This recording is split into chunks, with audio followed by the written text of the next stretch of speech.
कभी ऐसा हुआ है कि 5 मिनट के लिए फोन उठाया हो और 1 घंटे बाद खुद को किसी अनजान बहस में गुस्सा करते हुए पाया हो?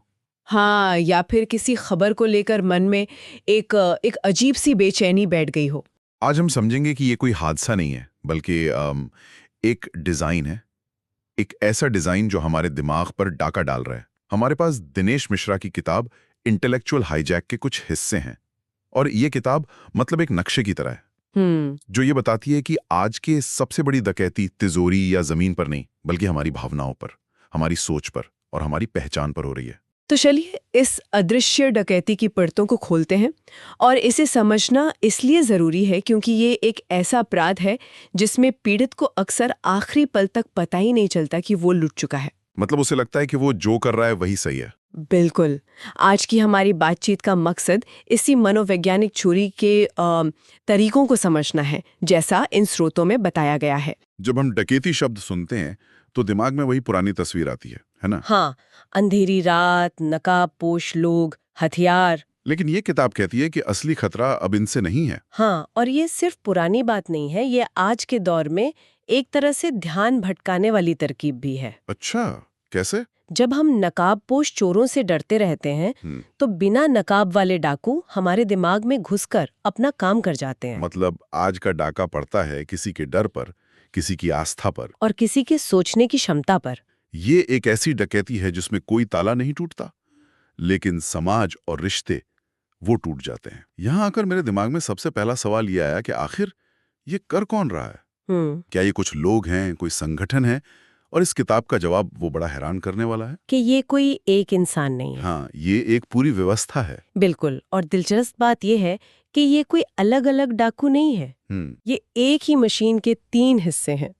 एक हिस्सा भावनाएं भड़काकर दरवाजा खोलता है। हाँ, ठीक है। दूसरा हिस्सा यानी एल्गोरिदम उसी रास्ते पर बार बार नकली खजाने दिखाता है। वाह। और तीसरा हिस्सा हमारी पहचान का ताला लगाकर हमें उसी कमरे में बंद कर देता है। वाह, मतलब ये एक पूरी फैक्ट्री है, कोई अकेला चोर नहीं है। चलिए इस फैक्ट्री के हिस्सों को समझते हैं। तो पहला हिस्सा है भावनाओं का व्यापारी। ये वो लोग या सिस्टम है जो हमारे गुस्से और डर को व्यूज, वोट या मुनाफे में बदल देते हैं। जैसे टीवी स्टूडियो में होने वाली चीख पुकार। हाँ, या सोशल मीडिया पर ट्रेंड होने वाले हैशटैग। सब इसी का हिस्सा है। हाँ, सही कहा। इनका काम है आग लगाना। ये जानते हैं कि नफरत और डर वो सबसे तेजी से बिकते हैं। अच्छा। एक खुश और संतुष्ट इंसान खबरें नहीं देखता, वो अपनी जिंदगी जीता है। लेकिन एक डरा हुआ या गुस्से में भरा इंसान उस स्क्रीन से चिपक जाता है। और वही इनकी कमाई का जरिया है। तो पहला खिलाड़ी वो है जो हमारी भावनाओं से खेलता है। लेकिन सिर्फ आग लगाना काफी नहीं होता, उसे हवा भी देनी पड़ती है ना? बिल्कुल। और यहीं पर दूसरा और शायद सबसे शक्तिशाली खिलाड़ी मैदान में आता है, सोच को नियंत्रित करने वाला, यानी एल्गोरिदम। ये एक तरह का डिजिटल मैनेजर है। Digital manager. हाँ, जो हमारे लिए तय करता है कि हमें क्या देखना चाहिए। ये उस वेटर की तरह है जो हमें मेन्यू कार्ड नहीं दिखाता, बल्कि सीधे वही डिश लाके देता है जो उसे लगता है कि हम खाएंगे। एग्जैक्टली। भले ही वो सेहत के लिए कितनी ही खराब क्यों ना हो, अगर आपने एक बार गुस्से वाला वीडियो देख लिया तो वो आपको वैसे ही 10 और वीडियो दिखाएगा, जब तक कि गुस्सा आपकी आदत न बन जाए। और फिर आता है इस फैक्ट्री का तीसरा और आखिरी हिस्सा, पहचान चुराने वाला। ये हमारी पहचान, धर्म, जाति, भाषा को हमारी ताकत बनाने की बजाय उसे दूसरों के खिलाफ एक हथियार बना देता है। और यहीं आकर वो ताला लग जाता है। पहले भावनाओं को भड़काया गया, ठीक है, फिर एल्गोरिथम ने उस सोच को पक्का किया, और आखिर में उसे आपकी पहचान से जोड़ दिया गया। अब ये सिर्फ एक खबर पर गुस्सा नहीं है, अब ये आपकी पहचान पर हमला है। तो अब आप एक व्यक्ति नहीं, एक टीम का सिपाही बन जाते हैं। हाँ, और सवाल करना टीम से गद्दारी लगने लगता है। वो फैक्ट्री का दरवाजा अब अंदर से बंद हो चुका है। ये तो पूरा का पूरा एक चक्र है। और इस किताब में बताया गया है कि भावनाएं सबसे आसान निशाना होती हैं। क्यों? क्योंकि वे तर्क नहीं मांगती। हाँ। इसके लिए 3 मुख्य हथियारों का जिक्र है। पहला और सबसे असरदार है डर। जैसे देश खतरे में है, संस्कृति खत्म हो रही है, आपकी नौकरी छिन जाएगी। और यहाँ एक बहुत गहरी मनोवैज्ञानिक बात सामने आती है। क्या? कि डर हमारी सोचने समझने की शक्ति को कैसे जाम कर देता है। एक डरा हुआ इंसान समाधान नहीं ढूंढता, वो एक रक्षक ढूंढता है। वो सवाल नहीं करता, वो बस किसी के पीछे चलना चाहता है जो उसे सुरक्षा का भरोसा दिलाए।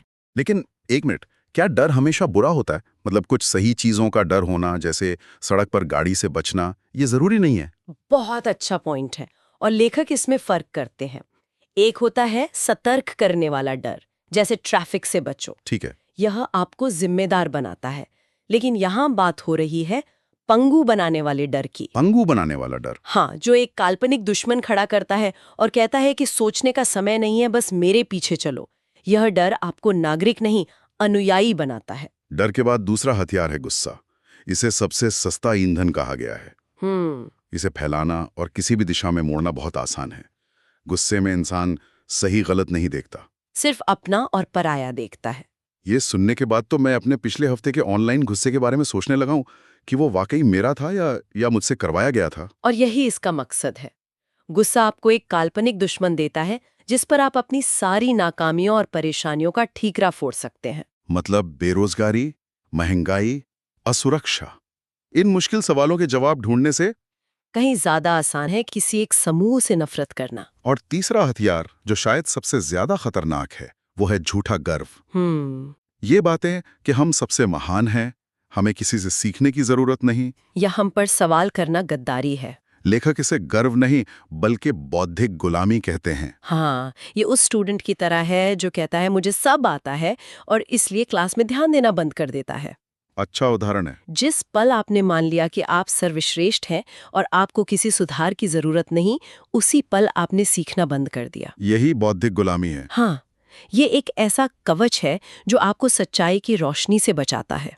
तो मतलब ये है कि जब डर, गुस्से और झूठे गर्व से हमारी सोच ही लुट जाती है, तो इंसान सवाल करना बंद कर देता है और भीड़ का हिस्सा बन जाता है। इस किताब में हमारे समाज की 2 बड़ी वजह बताई गई हैं जो इस डकैती को आसान बनाती हैं। पहली है हमारे एजुकेशन सिस्टम की एक बड़ी कमी। ओके। जब शिक्षा सवाल पूछना नहीं, सिर्फ जवाब याद करना सिखाती है। किताब में एक तीखी बात कही गई है। बताइए। कि सोचने वाला व्यक्ति व्यवस्था के लिए खतरनाक होता है, इसलिए एक ऐसा सिस्टम बनाया जाता है जो है रटने वाले को इनाम मिलता है और सवाल पूछने वालों को चुप करा दिया जाता है। और दूसरी वजह है मीडिया की भूमिका। हाँ। जब मीडिया सूचना नहीं उत्तेजना बेचता है, जब बहस की जगह तमाशा और संवाद की जगह शोर परोसा जाता है। प्राइम टाइम पर होने वाली चीख चिल्लाहट इसी का उदाहरण है। उसका मकसद जानकारी देना नहीं, बल्कि दिमाग को इतना थका देना है कि वो सोचना ही बंद कर दे। तो यहाँ एक बड़ा सवाल उठता है, अगर लोगों को सोचने से ही रोक दिया जाए तो समाज आगे कैसे बढ़ेगा? ये मानसिकता पर एक धीमे जहर की तरह काम करता है। धीरे धीरे नफरत और असंवेदनशीलता वो सामान्य लगने लगती है। जो बात पहले चौंकाती थी, अब वो रोज की खबर बन जाती है। बिल्कुल। जो अन्याय हमें परेशान करता था, वो हमें चलता है लगने लगता है। यह धीरे धीरे हमारे दिमाग की प्रोग्रामिंग को ही बदल देता है। और सबसे डरावनी बात यही है कि ये सब हमारी नजरों के सामने होता है, फिर भी दिखाई नहीं देता। क्यों? क्योंकि इसमें खून नहीं बहता, पुलिस नहीं आती, कोई FIR दर्ज नहीं होती। ये इतना सामान्य लगता है कि हमें पता ही नहीं चलता कि हमारे साथ कोई अपराध हो रहा है। इसके पीछे का मनोविज्ञान और इतिहास दोनों काम करते हैं। इतिहास गवाह है कि हर तानाशाही की शुरुआत विचारों पर नियंत्रण से होती है, हथियारों से नहीं। पहले दिमाग पर कब्जा किया जाता है, फिर देश पर। बिल्कुल। और मनोविज्ञान कहता है कि भीड़ में व्यक्ति की अपनी पहचान खो जाती है, वो भीड़ की पहचान अपना लेता है। और राजनीति का तो पुराना उसूल है कि डरे हुए और बटे हुए लोग सबसे आज्ञाकारी होते हैं, उन्हें संभालना आसान होता है। ठीक है, ये सब बहुत चिंताजनक है। लेकिन क्या ये किताब कोई रास्ता भी बताती है, या हम बस ये मान लें कि अब सब ऐसा ही रहेगा? ये मान लेना। अच्छा। जब कोई कहने लगता है कि कुछ नहीं बदल सकता या सब ऐसे ही है, तो इसका मतलब है कि डाका सफल हो चुका है, आपने हार मान ली। हाँ, ये लड़ाई जागरूकता से ही लड़ी जा सकती है। और ये लड़ाई सड़क पर या सोशल मीडिया पर लड़ने से पहले अपने दिमाग में लड़नी होगी। पहला कदम क्या है? किताब कहती है हर सूचना पर सवाल करें, लेकिन ये सुनने में जितना आसान है, करने में उतना ही मुश्किल। हाँ, दिन भर में हजारों चीजें सामने आती हैं, हर एक पर शक कैसे किया जाए? क्या हम जासूस बन जाएं? वही तो। बिल्कुल सही सवाल है। और लेखक ये नहीं कह रहे कि आप एक जासूस बन जाएं। तो फिर उनका मतलब है कि आप एक पैटर्न पहचानना सीखें, खास तौर पर वो खबरें जो आपको तुरंत बहुत ज्यादा गुस्सा या डर महसूस कराएं। बस वहीं पर 1 सेकंड के लिए रुकना है। वो एक रेड फ्लैग है। एग्जैक्टली। खुद से पूछें, ये खबर मुझे ऐसा क्यों महसूस करा रही है? क्या इसका मकसद मुझे सूचित करना है या मुझे भड़काना है? अच्छा, तो पहला कदम है रेड फ्लैग पहचानना। और मान लीजिए मैंने पहचान लिया कि मुझे भड़काया जा रहा है, तो अगला कदम क्या है? अपनी भावनाओं को बस नजरअंदाज कर दूं? नजरअंदाज नहीं, बल्कि उन्हें थोड़ा समय दें। इसे आप भावनात्मक दूरी बनाना कह सकते हैं। भावनात्मक दूरी? हाँ, किताब में एक तरीका बताया गया है जिसे हम 5 मिनट का नियम कह सकते हैं। 5 मिनट का नियम दिलचस्प है। जब भी कोई पोस्ट या खबर देखकर बहुत तेज गुस्सा आए, तो 5 मिनट तक कोई प्रतिक्रिया न दें। फोन नीचे रख दें, पानी पिएं या कोई और काम करें। ज्यादातर मामलों में 5 मिनट बाद वो भावनात्मक लहर गुजर चुकी होती है और आपका तार्किक दिमाग वापस काम करने लगता है। ये तो बहुत ही प्रैक्टिकल सलाह है। 5 मिनट का नियम, ठीक है। इसके बाद किताब में अपने विचारों के दायरे को तोड़ने की बात भी है। यानी सिर्फ वही ना पढ़ें जो हमें पसंद है। हाँ, और ये बहुत जरूरी है। इसे कहते हैं बौद्धिक खुराक में विविधता लाना। अच्छा। अगर हम सिर्फ वही पढ़ते और सुनते हैं जो हमारी सोच से मेल खाता है, तो हमारा दिमाग एक बंद कमरे की तरह हो जाता है, जिसे इको चेम्बर कहते हैं। बिल्कुल।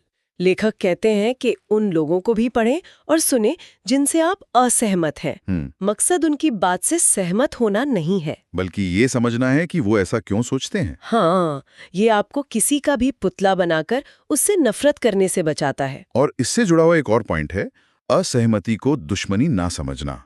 आजकल तो यही सबसे मुश्किल हो गया है। बिल्कुल। किसी के विचार अलग हो सकते हैं, इसका मतलब यह नहीं कि वो आपका दुश्मन है। स्वस्थ बहस लोकतंत्र की नींव है।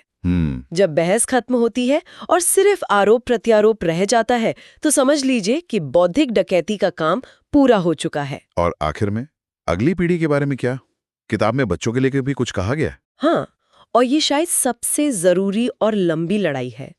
बच्चों को सोचने की आजादी देना, उन्हें सवाल पूछने के लिए प्रोत्साहित करना। हाँ, ना कि ज्यादा मत बोलो कहकर चुप करा देना। उन्हें जवाब रटाने की बजाय जवाब खोजना सिखाना। सही बात है। जब एक बच्चा क्यों पूछना सीख जाता है, तो वो भविष्य में किसी भी तरह के बौद्धिक अपहरण के खिलाफ एक तरह से टीका लगवा लेता है। अंत में इस किताब की एक चेतावनी जो शायद हम सबको याद रखनी चाहिए। आज अगर आपकी तिजोरी सुरक्षित है, लेकिन आपकी सोच गिरवी रख दी गई है, तो आप सुरक्षित नहीं हैं।